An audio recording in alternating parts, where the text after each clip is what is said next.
اس سے پہلے جب اسرائیل کے ساتھ جنگ شروع ہوئی تھی تو ایران نے اپنے میزائل جو ہے وہ اتنے استعمال نہیں کیے تھے جتنے اب استعمال ہو رہے ہیں، اور بیلسٹک میزائل کے متعلق یہ کہا جا رہا ہے کہ 2000 سے زائد بیلسٹک میزائل ایران کے پاس انڈر گراؤنڈ موجود ہیں، جو کہ ابھی انہوں نے کسی حد تک شروع کی ہیں، ان کی ابھی باری نہیں آئی۔ ڈرونز کا استعمال کیا جا رہا ہے، اور چھوٹے جو میزائل ہیں ان کا استعمال کیا جا رہا ہے۔ بیلسٹک میزائل اگر 2000 سے 2500 کلومیٹر تک کی رینج کے یہ میزائل ہیں، اور اگر یہ میزائل داغے جاتے ہیں تو پھر اسرائیل سمیت، خلیجی ممالک سمیت، امریکی بحری اڈوں سمیت کوئی بھی تنصیبات جو ہے وہ ان کی دسترس سے، ان کی رینج سے باہر نہیں ہوگی۔ اسی طرح 1000 سے 1500 کلومیٹر مار کرنے والے میزائل بھی وہ بھی استعمال کیے جا رہے ہیں۔ ڈرونز جو ہے وہ ان کی ایک بڑی تعداد جو ہے وہ استعمال کی جا رہی ہے ایران کی طرف سے، اور یہ ٹیکنالوجی جو ہے انہوں نے کئی سال لگا کے اس کو ذخیرہ کیا ہوا تھا مختلف علاقوں میں ایران کے اندر انڈر گراؤنڈ،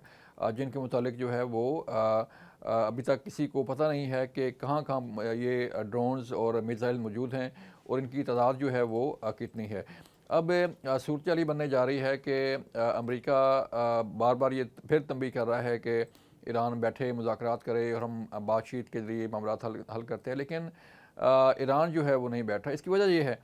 کہ یہ جنگ جو ہے وہ طویل ہو سکتی ہے، اور یہ جنگ ایک ہفتے کی یا 10 دنوں کی جنگ جو ہے وہ نہیں ہوگی، اور ایران نے اس کے لیے بھرپور تیاری کر رکھی ہے۔ اس جنگ سے متعلق کہا جا رہا ہے کہ یہ جنگ جو ہے وہ مہینوں تک جا سکتی ہے، اور مہینوں تک اگر یہ جنگ جاتی ہے یا ایک ماہ بھی کراس کرتی ہے تو جو امریکہ کی جو اسلحہ ہے، جو اس کا ذخیرہ ہے، وہ اس کو بڑا اثر پڑے گا، اور وہ اس کی جو سپلائی چین ہے،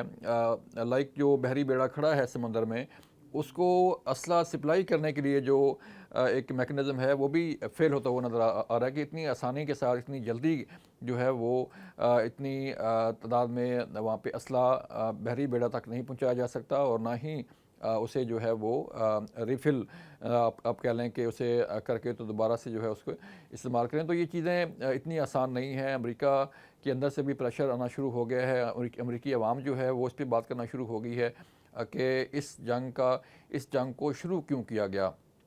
سوشل میڈیا پہ بھی جو ہے وہ یہ سوال اٹھائے جا رہے ہیں کہ امریکی پریزیڈنٹ ڈونلڈ ٹرمپ نے اس جنگ کو شروع کیوں کیا۔ تو یہ وہ کنڈیشنز ہیں، یہ وہ حالات ہیں جو امریکہ کو فیس کرنے پڑ رہے ہیں۔ اسرائیل جو ہے وہ خلیجی ممالک کو آپس میں مسلمان ملکوں کو لڑانے کی کوشش کر رہا ہے۔ موساد جو ہے وہ اپنی کارروائی کر رہی ہے، اور ایسے ایجنٹ بھی پکڑے گئے ہیں جو کہ خلیجی ممالک کو، مسلم کنٹریز کو آپس میں لڑانے کے لیے جو ہے وہ چیزیں کر رہے تھے، اور پلانز جو ہے ان کے سامنے آئے ہیں۔ خلیجی ممالک میں جو بمباری جاری ہے ایران کی، وہ بالکل اس ایریا میں بمباری کی جا رہی ہے، میزائل داغے جا رہے ہیں جہاں پر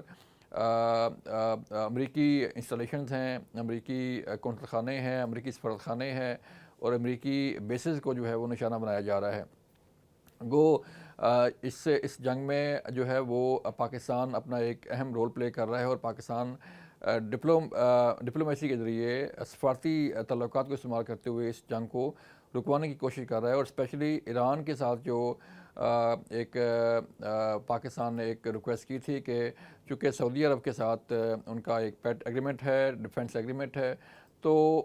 سعودی عرب کو نشانہ نہ بنایا جائے، اور سعودی عرب کو جو ہے وہ اس جنگ میں نہ دھکیلا جائے۔ پاکستان کی مجبوری ہوگی کہ پاکستان کو پھر اس کے ساتھ کھڑا ہونا پڑے گا۔ تو اس معاملے پر ایران نے بھی جو ہے وہ پاکستان کی بات مانی ہے، اور سعودی عرب میں اتنی جو ہے وہ تباہی یا اتنا حملے نہیں کیے جا رہے جتنے باقی خلیجی ممالک میں کیے جا رہے ہیں۔ اس کے ساتھ ساتھ ناظرین، ہم اگر بات کریں آپریشن غزہ الحق کی، تو پاکستان نے آج بڑی اہم کارروائیاں کی ہیں۔ گزشتہ رات بگرام ایئر بیس کو تباہ کیا گیا تھا، اس کے ہینگرز تباہ کیے گئے تھے، اس کے ویئر ہاؤس جو ہے وہ تباہ کیے گئے، اور اس کے جو اسٹوریج کیپیسٹی تھی اس کو نشانہ بنایا گیا، اور بتایا جا رہا ہے کہ پاک فضائیہ نے بگرام ایئر بیس کو ایک مکمل طور پر مفلوج کر دیا ہے۔ یہ بگرام ایئر بیس افغان طالبان کے لیے، دہشت گردوں کے لیے ایک انتہائی اہم بیس تھی جسے پاکستان کے خلاف استعمال کیا جا رہا تھا، اور اس کی تباہی سے اس کو ابینڈن کرنے سے ان کو ایک بڑا دھچکا لگا ہے۔ اس کے ساتھ ساتھ آج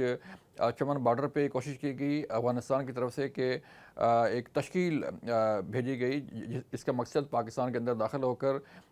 دہشت گردی کرنا تھا۔ اسے انٹیلیجنس بیسڈ آپریشن میں ناکام بنایا گیا،